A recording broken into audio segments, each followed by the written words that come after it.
Hello, আসসালামু আলাইকুম। সবাই কেমন আছেন? আশা করি সবাই ভালো আছেন। আমরা ভালো আছি। এই মুহূর্তে আজকে ঈদের দিন বাড়াইতে চললাম ঘুরতে। ওরে কি রে বাতাস রে ভাই, আজকে মজা তো হবেই। আপনারা পুরো ভিডিও দেখতে থাকুন।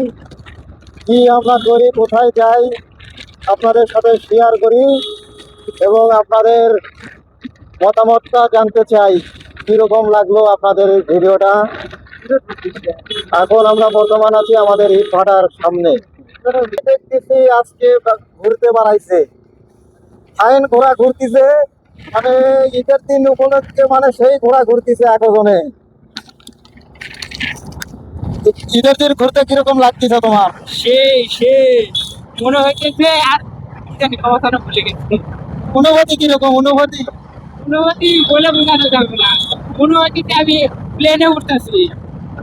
প্লেনে উঠে গেছি। তোর অনুভূতি কে? তুই কি গাড়ি চালাচ্ছু? গ্যাস লাগাছি, হ্যাঁ, গ্যাস লাগা ফেলতেছি। গিলাস লাগাবো। হয় হয় গিলাস লাগাছে, কথা কওয়া পারছে না এখন। কথা কি, কথা শোনা পাবো না। গ্লাস লাগালে জোরে জোরে কোয়া লাগবি। Hello hello 1 2 3। গাড়ি কন্ট্রোল করবা দে, পরে কথা কও। গাড়ি কন্ট্রোল করি। এখন অনেকের গোস্ত ভাগই করা হয়নি, কিন্তু আমরা অথচ কিন্তু বুঝতে বুঝতে খায়ে ভাগ টাগ করে মনে করেন ঘুরতে বাড়াইছি। অনেক এলাকায় এখনো গোস্ত কাটাই হয়নি, তারা গোস্ত কাটতেছে, এখন ওদের খাওয়া দাওয়া হয় নাই। আমরা মনে করেন আমি তো একাই একটা খাসি কাটে ফেলাচ্ছি কূপেই, আর এরা তো গরু কাটে ভুনাস করে ফেলাছে খায়। গরুর গোস্ত যদি খালি কিরকম লাগতো ঈদের? কোরবানির গোস্ত এমনিতে অন্যরকম স্বাদ, কেনা গোস্ত হচ্ছে সেই স্বাদ। কিনা গোস্ত থেকেও ভালো নাকি?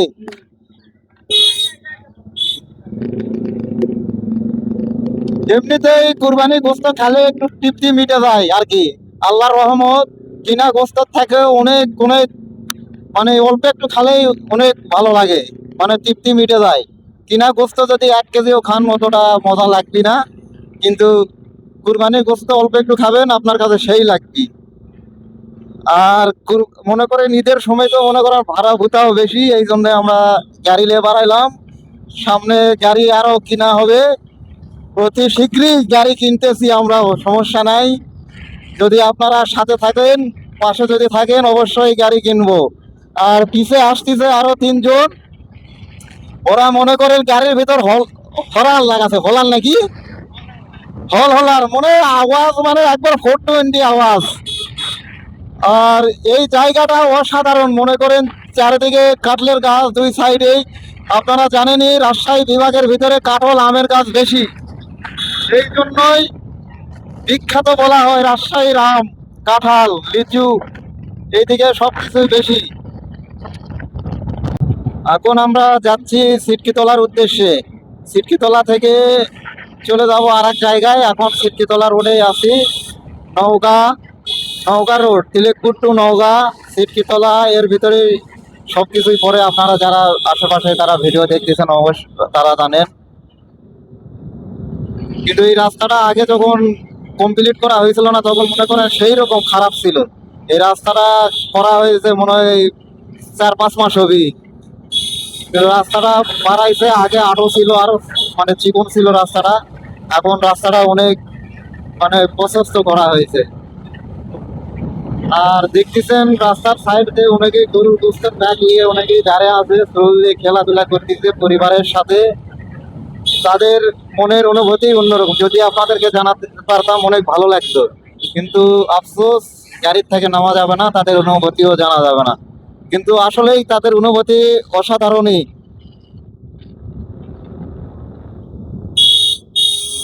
এটা আমরা এখন বর্তমান সিটকিতলা, এদিকে নওগাঁ চলে গেল, আর এইদিকে চলে যাবে এখন। এইটা দিয়ে আক্কেলপুর যাওয়া যায়, জয়পুরহাট যাওয়া যায়, এইটা দিয়ে বদলগাছি, মানে এইদিকে উত্তরবঙ্গে অনেক দূর পর্যন্তই যাওয়া যায় এই রাস্তাটাতে। কিন্তু গ্রামের ভিতর দিয়ে ডাল ডাল রাস্তা, ডাল রাস্তাতে যাওয়ার এটাই অনুভূতি কি, ডাল রাস্তাতে গেলে সাইডে গাছগাছালি থাকবে, রাস্তার সৌন্দর্য দেখতেও ভালো লাগে। তো রাস্তার সাইডে গাছগাছালির সৌন্দর্য কিরকম লাগতেছে? প্রাকৃতিক। প্রাকৃতিক সৌন্দর্য অন্যরকম। রাস্তার সাইডে গাছগাছালি থাকলে আমাদের নানান ধরনের উপকার পাওয়া যায়, যেমন ছায়া পাওয়া যায়, অক্সিজেন পাওয়া যায়, আর মনোরম পরিবেশ পাওয়া যায়। অনেক সুন্দর লাগে রাস্তার সাইডে গাছ থাকলে। আর গ্রাম এলাকায় মানে তো অনেক সুন্দর। এই যে সাইকেল নিয়ে গেল, কিরকম?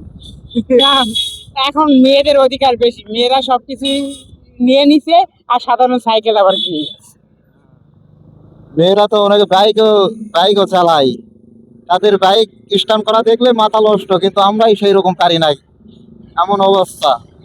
আর এই নদীটা ছিল আগে এদিক দিয়ে, ঠিক আছে, কিন্তু এদিক দিয়ে পূরণ করে মনে করেন নদী ঘুরে দেওয়া হয়েছে।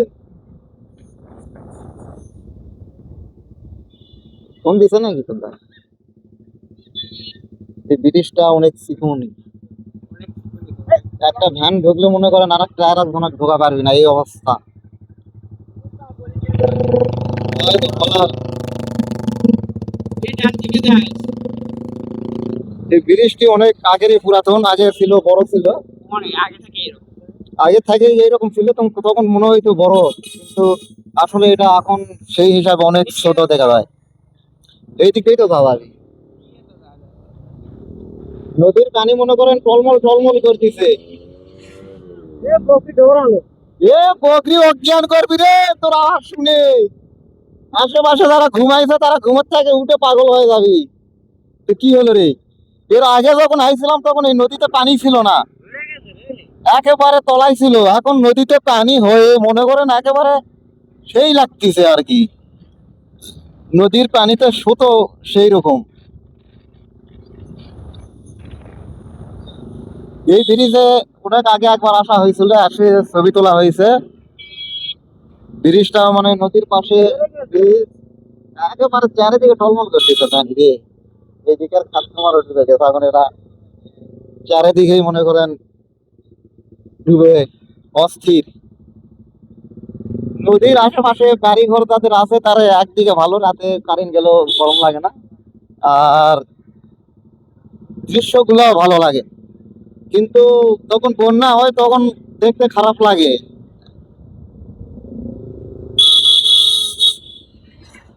এইবারে